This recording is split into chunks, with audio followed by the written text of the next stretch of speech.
लोग अक्सर कहते सुने जाते हैं, जो होता है ठीक ही होता है। इस ठीक का क्या अर्थ Also है? in this speech, क्या ये सिर्फ एक सांत्वना है मन को समझाने के लिए?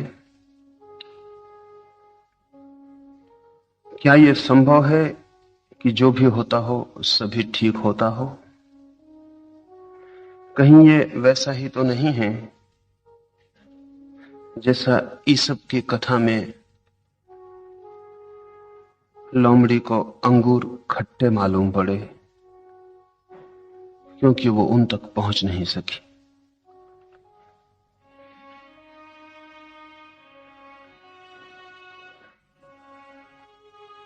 श्रेष्ठतम नियम भी निकृष्टतम उपयोग में लाए जा सकते हैं।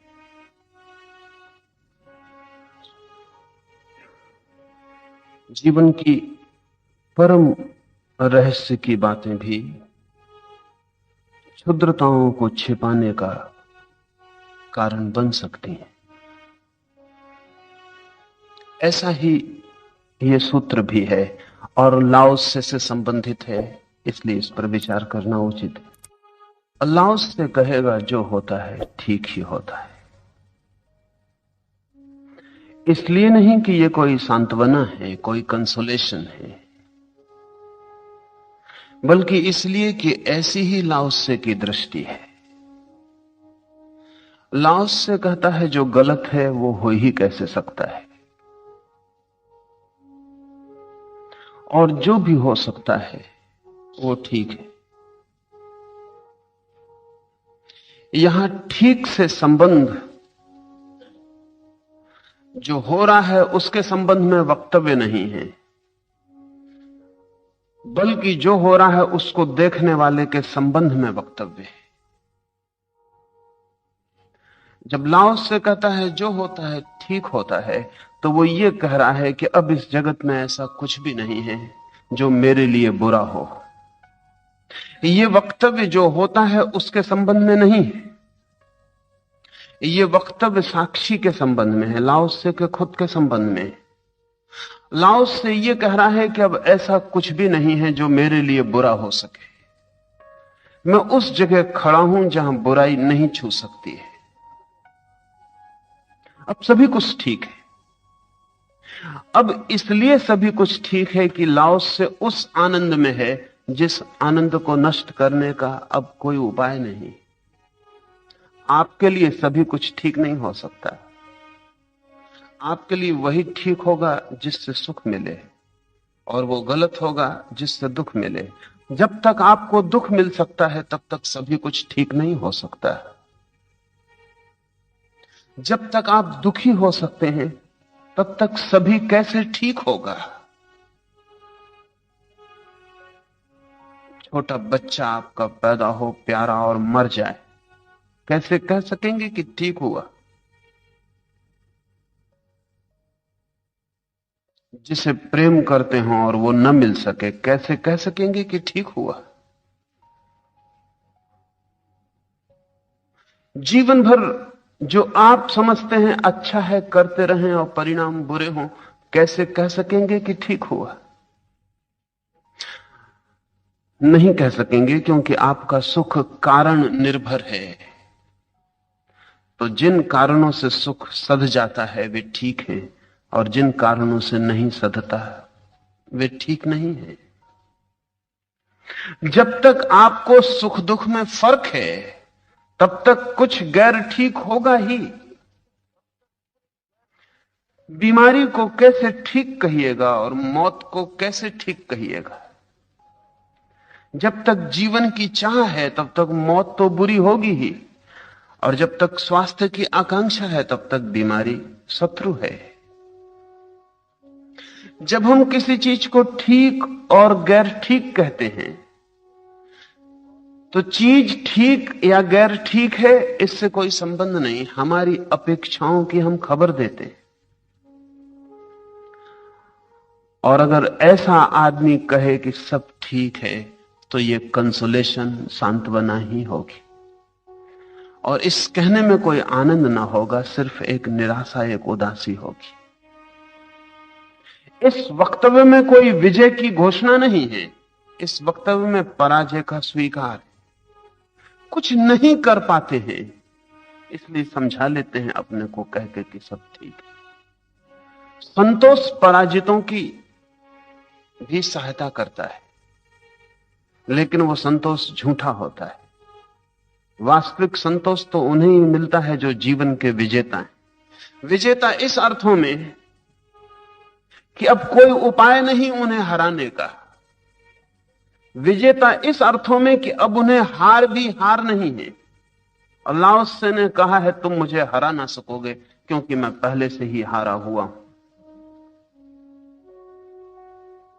तुम मुझे मेरे सिंहासन से उतार ना सकोगे क्योंकि मैं जहां बैठा हूं वो अंतिम स्थान है, उससे नीचे उतारने का कोई उपाय नहीं।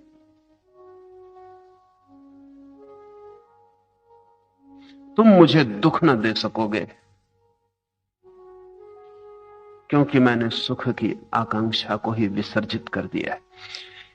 इस अर्थ में जो विजेता है, संतोष उसके जीवन में प्रकाश की तरह है। हम जैसे हारे हुए लोग, और हम बहुत हारे हुए लोग हैं, क्योंकि जो भी हम चाहते हैं वो नहीं मिलता। जो भी हम कामना करते हैं वही कामना टूट जाती, बिखर जाती। हम बुरी तरह हारे हुए लोग हैं, सर्वहारा, सब कुछ हारे हुए, कुछ मिलता नहीं। इस हार में भी संतोष का उपयोग किया जा सकता है, तब वो झूठा है, तब ऊपर से थोपा हुआ, चिपकाया हुआ है। तब भी हम कह सकते हैं सब ठीक है। तब ईसब की कथा ठीक है। ईसब की कथा हम सबको ज्ञात है कि लोमड़ी ने बहुत छलांग मारी, अंगूरों तक नहीं पहुंच सकी, लेकिन अहंकार ये भी तो स्वीकार नहीं कर सकता कि मेरी छलांग छोटी है। अहंकार यही कहेगा कि अंगूर खट्टे, लेकिन यह कहानी अधूरी। ये सब दोबारा आए तो कहानी को पूरा करे। मैं कहानी को पूरा कर देता हूं। जब इस लोमड़ी ने ईसब की कहानी पढ़ी तो उसने तत्काल एक जिम्नेशियम में जाके व्यायाम करना शुरू कर दिया। छलांग लगानी सीखी, दवाएं ली, ताकत के लिए विटामिन्स लिए, और लोमड़ी इतनी ताकतवर हो गई कि वापस गई उसी वृक्ष के नीचे और पहले ही छलांग में अंगूर का झुक्का उसके हाथ में आ गया। लेकिन जब उसने चखा तो अंगूर सच में ही खट्टे थे।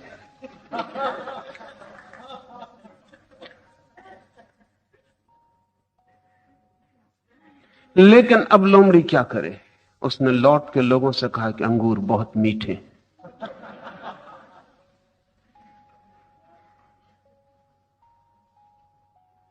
अहंकार है तो कहीं से भी भर लेगा। न पहुंच पाए अंगूर तक तो अंगूर खट्टे हैं, और पहुंच जाएं तो खट्टे भी हों तो भी मीठे।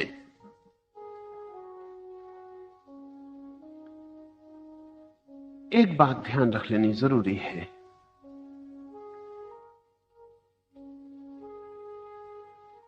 कि हम जो भी वक्तव्य दे रहे हैं वो वक्तव्य हमारी पराजय से तो नहीं निकलता है, हार से तो नहीं निकलता है।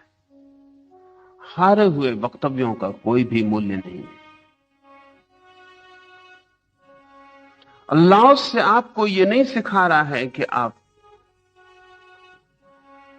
थोप लें संतोष। लाओस से यह कह रहा है कि संतोष जीवन के साथ संगीत का संबंध है, पराजय का नहीं, दुश्मनी का नहीं, मैत्री का संबंध। लाओस से यह कह रहा है कि जो भी होता है वो इतनी विराट घटना है और इतने विराट उसके कारण है और इतना विराट उसका फैलाव और रहस्य है कि आप बचकानापन करेंगे अगर आप निर्णय करें कि ठीक है या गलत है। आप निर्णायक नहीं हो सकते। जगत इतनी बड़ी घटना है, उसमें जो होता है वो तो एक फ्रेगमेंट, एक टुकड़ा है। जैसे कि किसी आदमी को एक उपन्यास का एक पन्ना हाथ में लग जाए और वो उस पन्ने को पढ़ के निर्णय ले कि उपन्यास नैतिक है या अनैतिक है, अश्लील है कि सलील है, कि श्रेष्ठ है कि निकृष्ट है, और उस पन्ने पर वो निर्णय करे ठीक है गलत होने का, तो हम उसे नासमझ कहेंगे। हम कहेंगे पूरी कथा से परिचित हो जाना जरूरी है निर्णय के पहले। लेकिन जगत के संबंध में हम रोज निर्णय लेते हैं और जगत की पूरी कथा से परिचित होने का कोई भी उपाय नहीं। अगर हिटलर मर जाए बचपन में ही, तो उसकी मां सोचेगी बहुत बुरा हुआ, क्योंकि ये एक टुकड़ा है। लेकिन हिटलर ने जो किया, अगर उसकी मां जिंदा हो तो सोचेगी ये पैदा होते ही मर जाता तो अच्छा था। लेकिन ये भी एक टुकड़ा है, और अभी इसके बृहत्तर, हिटलर भला समाप्त हो जाए, लेकिन हिटलर ने जो किया है वो सक्रिय रहेगा। और यह भी हो सकता है कि दुनिया में अब कोई युद्ध ना हो, सिर्फ इसलिए कि हिटलर हो गया। तब हिटलर का होना अच्छा होगा या बुरा? यह हो सकता है कि हिटलर के कारण ही, और मुझे दिखता है बुद्ध और महावीर के कारण युद्ध नहीं रुक सके। हिटलर के कारण रुक सकते हैं, क्योंकि हिटलर ने युद्ध को ऐसा विषाक्त रूप दे दिया, उसको उसकी चरम परिणति तक पहुंचा दिया। बीमारी आखिरी जगह पहुंच गई कि अगर आदमी अब भी युद्ध करे तो फिर हमें मानना चाहिए कि आदमी में आदमियत जैसा कुछ भी नहीं। हो सकता है जगत में अब कोई विराट महायुद्ध ना हो, लेकिन तब उसका सारा श्रेय हिटलर पर ही जाएगा। कौन कह सकता है कि हिटलर का होना अच्छा हुआ या बुरा हुआ? हम टुकड़े पर निर्णय करते हैं, एक खंड पर निर्णय करते हैं। जीवन अखंड धारा है और अनंत है, अनादि है, न उसका प्रारंभ है न उसका कोई अंत है। तो सिर्फ निर्णायक परमात्मा ही हो सकता है। जिस दिन सृष्टि समाप्त हो उस दिन ही तय हो सकता है क्या था ठीक, क्या था गलत। हम कैसे निर्णय ले सकते? लाओस से जब कहता है कि सब ठीक है, तो वो ये कह रहा है कि निर्णय हम ले नहीं सकते, ये निर्णय नहीं है।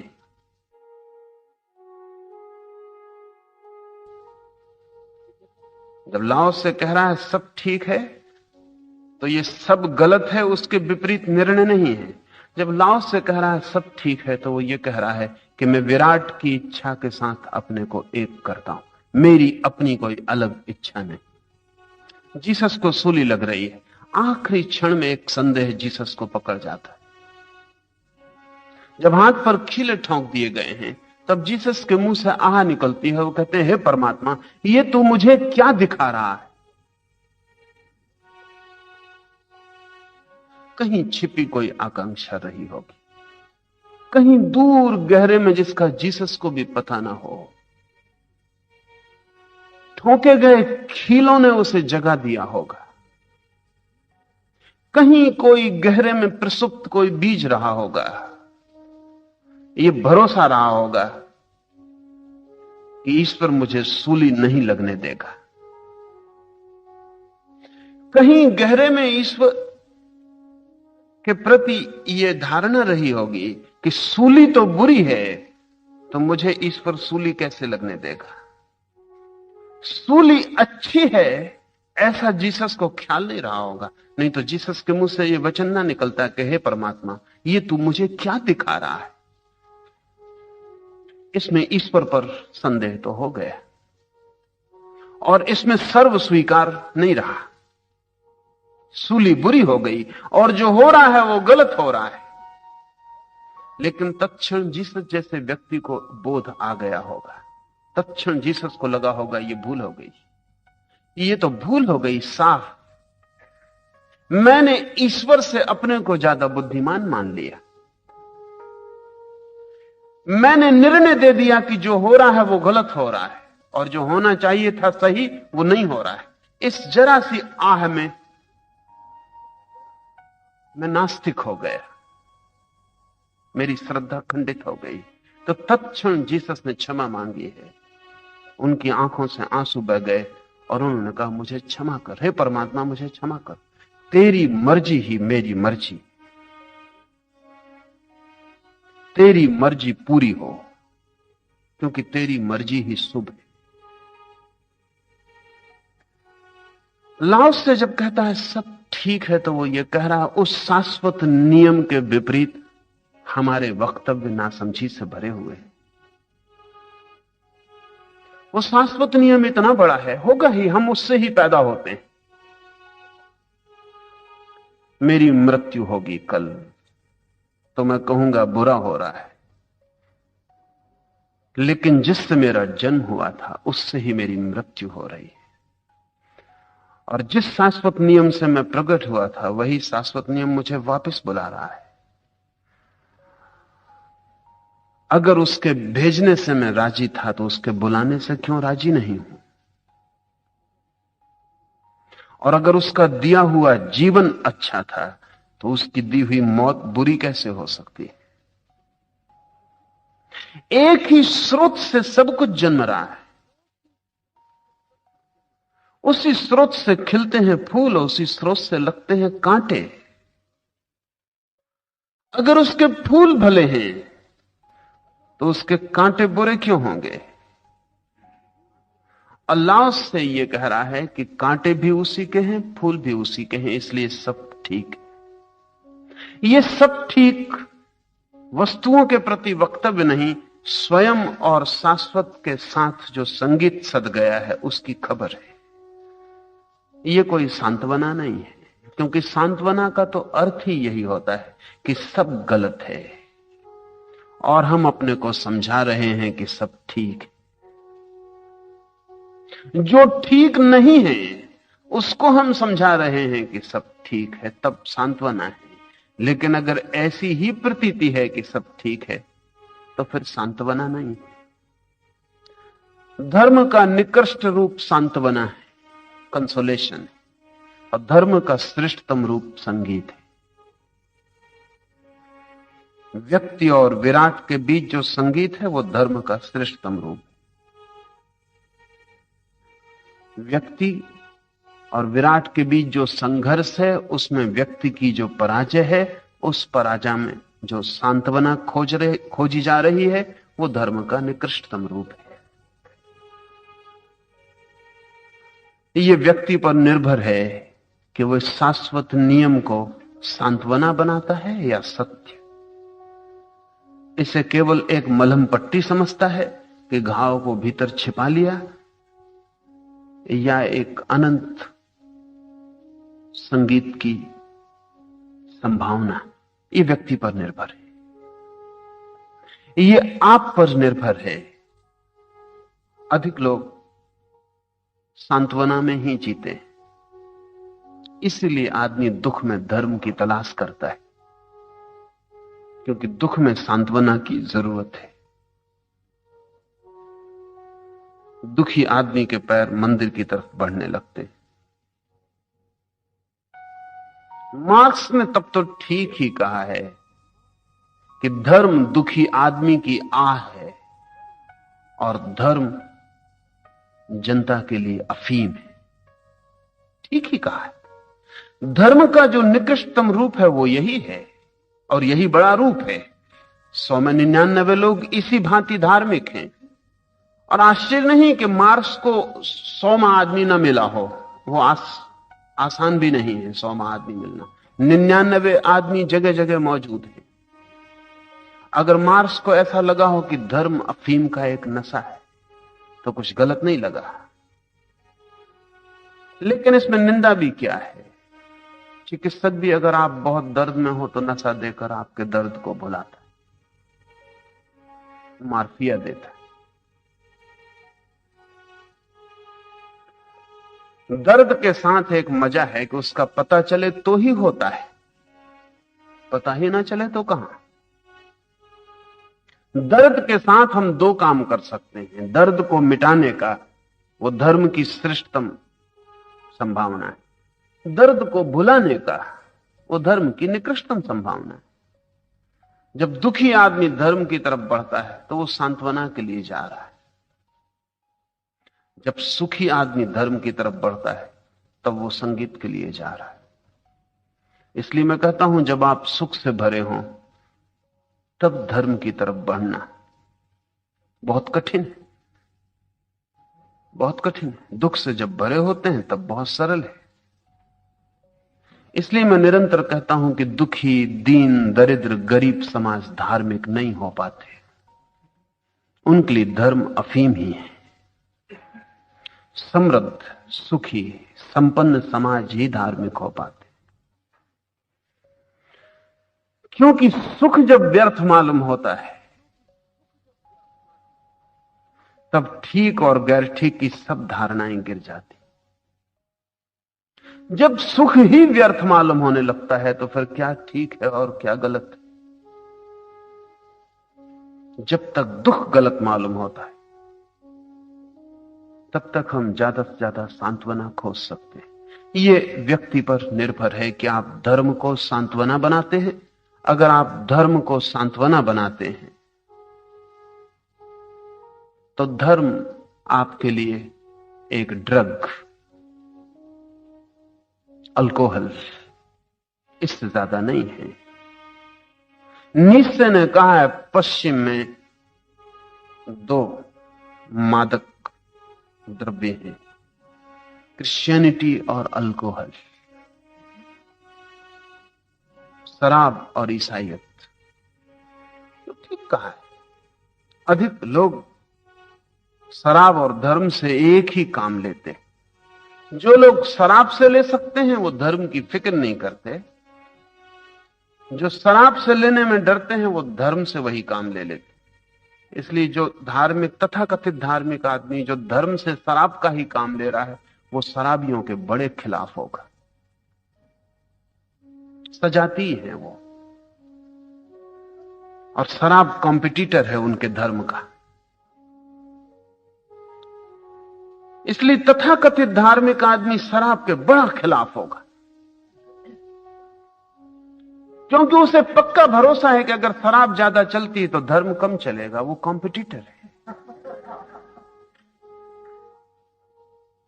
ठीक धार्मिक आदमी को शराब से क्या विरोध हो सकता है? बल्कि एक अर्थ में बेहतर है कि आदमी शराब पी के भुला ले। धर्म पीकर जो भुलाता है वो ज्यादा खतरनाक है, क्योंकि धर्म का दुरुपयोग है वो, और शराब का ये सदुपयोग है। शराब की श्रेष्ठतम संभावना यही है कि आपको भुला दे। धर्म की ये निकृष्टतम संभावना है कि भुला दे। तो जो धर्म का शराब की तरह उपयोग करता है वो धर्म को भी नुकसान पहुंचाता है। उससे बेहतर है वो शराब ही पी ले, कम से कम रास्ता सीधा साफ सुथरा तो है, अपने को धोखा तो नहीं दे रहा। लेकिन अधिक लोग धर्म को भी विस्मरण के लिए ही काम में लाते, उनके कारण ही पृथ्वी धार्मिक नहीं हो पाती। ये प्रश्न ठीक है। सर्व स्वीकार परम आस्तिकता है, टोटल एक्सेप्टेबिलिटी। सर्व स्वीकार में कोई दंश नहीं है, कोई ऐसा नहीं है कि कोई तकलीफ है इसलिए सब स्वीकार, बल्कि ये स्मरण आ गया है कि एक लहर अगर सागर को स्वीकार न करे तो व्यर्थ ही परेशान होगी। एक लहर का होना ही सागर का होना है। सागर का अस्तित्व ही लहर में आंदोलित हो रहा है।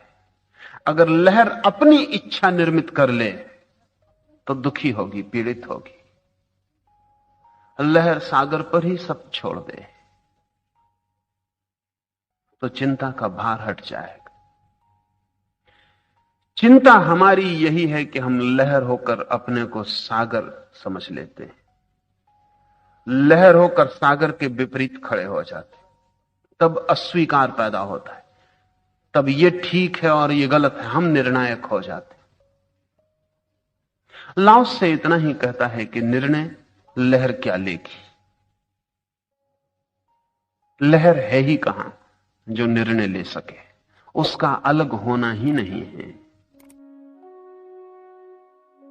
सागर का एक हिस्सा है, सागर से ही जन्मी है, सागर में ही लीन हो जाएगी। जन्म को जिस सद्भाव से स्वीकार किया है उसी भाव से मृत्यु को भी स्वीकार कर लेना जरूरी। दोनों ही सागर का दान है। सुख को जिस भांति माना वैसे ही दुख को भी मान लेना जरूरी है। दोनों ही सागर के दान है।